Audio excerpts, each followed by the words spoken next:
ready. Hey, wait, how's the lasagna? Is it good? I just turned down the heat a little bit just to keep it warm. It looks like it's going to Just be want to chow great. down for the next half hour? You're like, well, my No. favorite album. Nom, nom, nom, nom, nom, nom, nom, Yeah, I'm sure that won't be annoying at all. Nom nom nom Mac nom 'em, nom mac nom 'em, mac nom. 'em, mac 'em.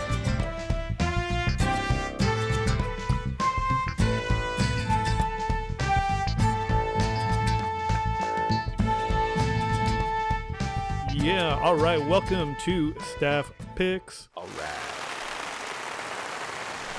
Boom. That turned out, and I didn't even test it before we did that.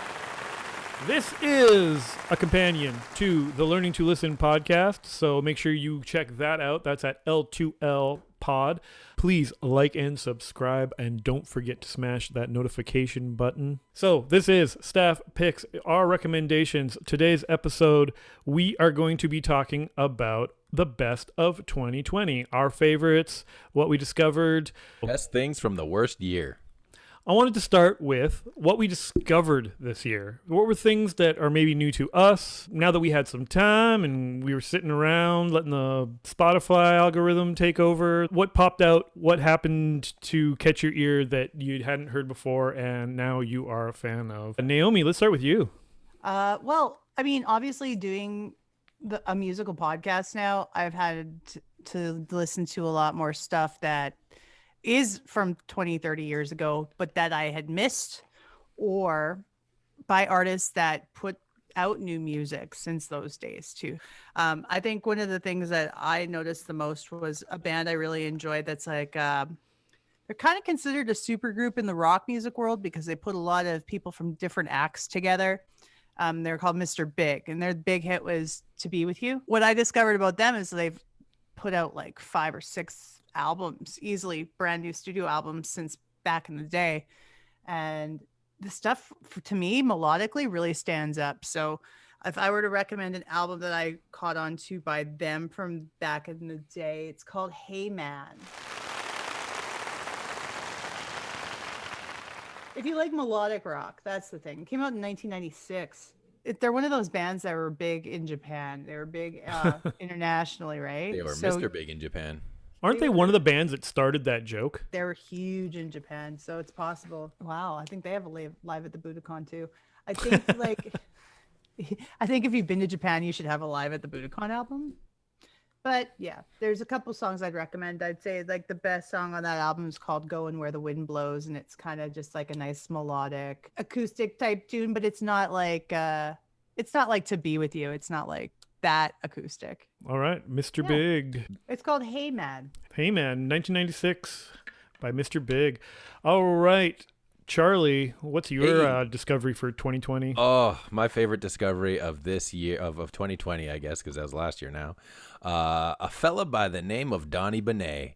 Now, I brought a couple of his videos onto one of our podcasts so you guys could check him out. But he's an Australian recording artist. He's got a really like 80s post-disco kind of sound. Very vaporwave, right? Yeah, it's got some vaporwavy sounds in it. He's a super talented guy, and yeah, damned if he doesn't have a great sense of humor. So I recommend. He put out a new album this year, Mr. Experience. But such songs as like Konnichiwa is great, Santorini is pretty awesome, Second Dinner. There's a lot of good stuff in there. You got to check it out. And especially the video versions too, because they are so good. I fucking enjoyed that Donny Benet video you shared with us. So good. Well, cool. And yes, Mr. Experiences also did come out in 2020. So that's also something new. It's current. Current, new to you, new to the world. All right, Charlie says, Donny Benet. I discovered William Onyebar. This album is called Anything You Sow, but the song off this album that really caught my attention is called When the Going is Good, or When the Going is Smooth and Good. It was this very obscure, to the rest of the world, Nigerian artist from the 70s and 80s. He had founded his own small record label, movie studio. He was a very ambitious young man. He'd started putting out some records in the 70s, and by the time he gets to this album, this is his last album. It's very, very, very early electronic music. It's all synthesizers and drum machines. And it's really interesting because it's got a lot of that African influence on it that you wouldn't think of. When you think of people who are pioneers in electronic music, you think of like Kraftwerk and Totally. Thomas Dolby and those sort of guys. And you think of a very mechanical industrial sound, but with this you've got the rhythm and the soul of that Nigerian music. It's got a lot of rhythm, but it's repetitive and but it's just in such a way that like it's almost meditative, but in an upbeat fun way that just keeps you like grooving along. He rarely dips his song lengths under 10 minutes. You get 3 songs aside of a record, and you're never bored. It's amazing. So I managed to get my hands, thanks to Charlie, on a box set of all of his stuff, and so I got my copy of Anything You Sow. So this is what brought me to the party. So yeah, William Onyeabor is going to be my discovery for 2020. That could double as one for me too, because once you found him, then you showed me, and I was like, this guy's amazing. So I've got a copy of that album too. Yeah, I've been shoving it down everybody's throat. As you should, as you should. I think there's a short documentary called Fantastic Man, Yep. where they try to track down William, and it's not easy at all. He's very obscure. He keeps out of the limelight. He made, I don't know how many records, maybe 8 or 10 records in very short order, and then called it a day and disappeared. And now he hides out in his mansion in Nigeria. So yeah, now I want to talk about stuff that came out this year that we think is the best of 2020, or I guess last year, depending on when you're listening to this. It's probably happened. Happy New Year, all that sort of stuff. What came out in 2020 that really, made it so not so bad? What made your ears smile? Yeah, there you go. What made your ears smile in 2020? If I had to pick anything, just going with my gut, and I got lucky, a copy came in today. Sturgill Simpson's Cutting Grass, Volume 1 and I'm going to say Volume 2, both volumes, because they kind of go hand in hand. But yeah, just today in the mail, I haven't even put this. This is that virgin him in the vinyl. picture on the riding mower? That sure is. That's fucking beautiful great. smiling stew there, right there. That's Dick Daddy #1. Back in, I think, April, I was supposed to go to see Sturgill Simpson play in Portland, in Oregon. And because, obviously, of what happened, that not only got canceled, but the entire tour got canceled. Postponed at first and then just canceled outright. And the tour was something I was really looking forward to. A, traveling. B, not just getting to see Sturgill, but Sturgill's playing his last record, Sound and Fury, which I was a big fan of. And I was excited to see it live. Obviously being very frustrated with that being canceled. Frustrating for the artist as well, too. He had all this free time in his hands, and he started kind of joking around online and started this, an in-joke called Dick Daddy Survival School. And because of that, started raising money, decided to do a live concert from the Ryman Auditorium and decided to do it all bluegrass. Get a bunch of local, Nashville musicians, all like studio and otherwise musicians in the bluegrass field, and just redo a bunch of his back catalog as bluegrass songs. Announced that, he was trying to raise money and he's selling t-shirts. I bought a t-shirt, all that sort of stuff. I really enjoyed the concert, but he said if he raised a ton of money, he was going to cut his entire back catalog on bluegrass. And he might have been a little bit tongue-in-cheek when he said that, but he ended up raising over $250,000 for the Special Forces Foundation, Equity Alliance, Music Cares, COVID-19 Relief Fund. And this is before the concert even happened. So to put his money where his mouth was, he decided to follow through. He took the same musicians from that concert at the Ryman in Nashville, and he did 2 sessions so far, Volume 1 and Volume 2. Volume 1 is the Butcher Shop sessions, and I cannot remember what Volume 2 is, but they were done at 2 different... I can tell you that it's the Cowboy Arms sessions. Right, the Cowboy Arms. Funny enough, to jump in here, that's what I was going to pick, too, for my best album of 2020. So I'll just piggyback in and say that that's the one that I was going to pick, the Cowboy Arms sessions.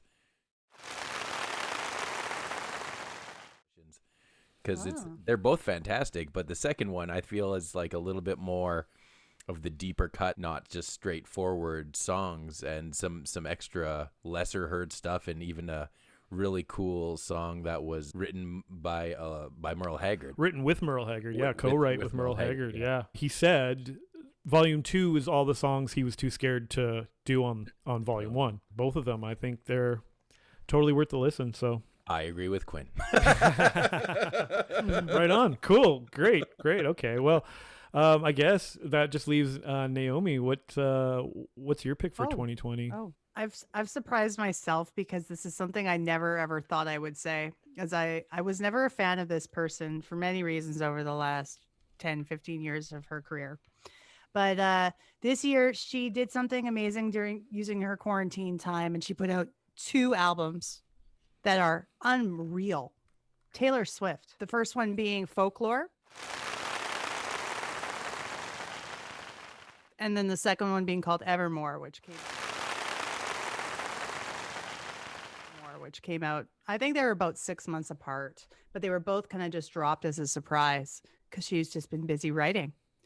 Now, the reasons I've never really liked Taylor Swift in the past had to do with, I thought she was a good songwriter, but it really irritated me how she called out publicly all of the boyfriends she was writing about all the time, because we always write as writers about our relationships we've been through.